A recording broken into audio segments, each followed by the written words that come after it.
প্রিয় দর্শক, জীবন মানেই সংগ্রাম। কারো মুখে হাসি আছে, কিন্তু ভেতরে অসীম দুঃখ লুকানো।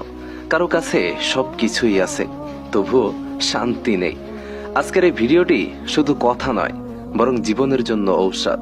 শেষ পর্যন্ত শোনার চেষ্টা করুন, কারণ প্রতিটি বাক্য আপনার হৃদয়কে ছুঁয়ে যাবে, আর হয়তো আপনার দুঃখগুলো কিছুটা হলেও হালকা হয়ে যাবে। দুঃখের অন্ধকার যতই বড় হোক, আল্লাহর রহমতের আলো তার চেয়ে অধিক গুণ বড়। তাই কখনো নিরাশ হবেন না। ব্যর্থতা হলো নতুন করে শুরু করার সেরা সুযোগ। তাই কখনো নিজেকে ভেঙে ফেলবেন না। ঘুম না আসলে দুশ্চিন্তা নয়, বরং দুহাত তুলে দোয়া করুন, শান্তি নিজে থেকেই আসবে। সমস্যার চেয়ে সমাধান বড়, শুধু খুঁজে বের করতে হবে, জানতে হবে। অন্যের দোষ নিয়ে ঘুম হারানোর চেয়ে নিজের উন্নতি নিয়ে ভাবুন। আশা ছাড়া মানুষ বাঁচতে পারে না, তাই হতাশা ছেড়ে আশাকে আঁকড়ে ধরুন।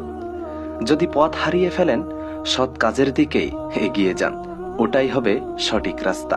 দুঃখের সময়ে কান্না করা পাপ নয়, কিন্তু কাঁদতে কাঁদতে হাল ছেড়ে দেওয়াটা ভুল। জ্ঞান হলো এমন একটা আলো যা অন্ধকারকে মুছে দেয়। স্বপ্ন যত বড় হবে, সংগ্রামটাও ঠিক ততটাই বড় হবে। যে মানুষ ধৈর্য ধরতে জানে, সে সব সময় জয়ী হয়। আল্লাহ সেই পথ সহজ করে দেন যে পথের জন্য মানুষ চেষ্টা করেন। অন্যকে ক্ষমা করা মানে নিজের আত্মাকে হালকা করা। চিন্তা নয়, কাজই পরিবর্তন আনে। জীবনের সবচেয়ে বড় শক্তি হলো আশা।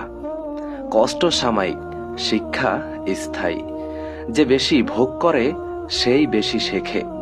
সুখ টাকা দিয়ে আসে না, হাসে শান্ত হৃদয় দিয়ে।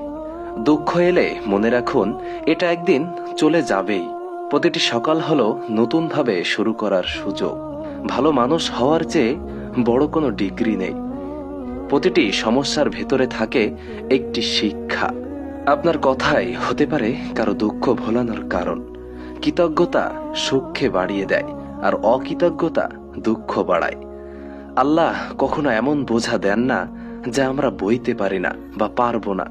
দুঃখকে চাপা দিলে নয়, আল্লাহর কাছে বললে মনটা হালকা হয়। যে ধৈর্য ধরতে জানে, সেই একদিন সফলতার স্বাদ পায়। অন্যকে ছোট করলে আপনি বড় হবেন না। জ্ঞান ভাগ করলে তা কমে না, বরং আরো বাড়ে।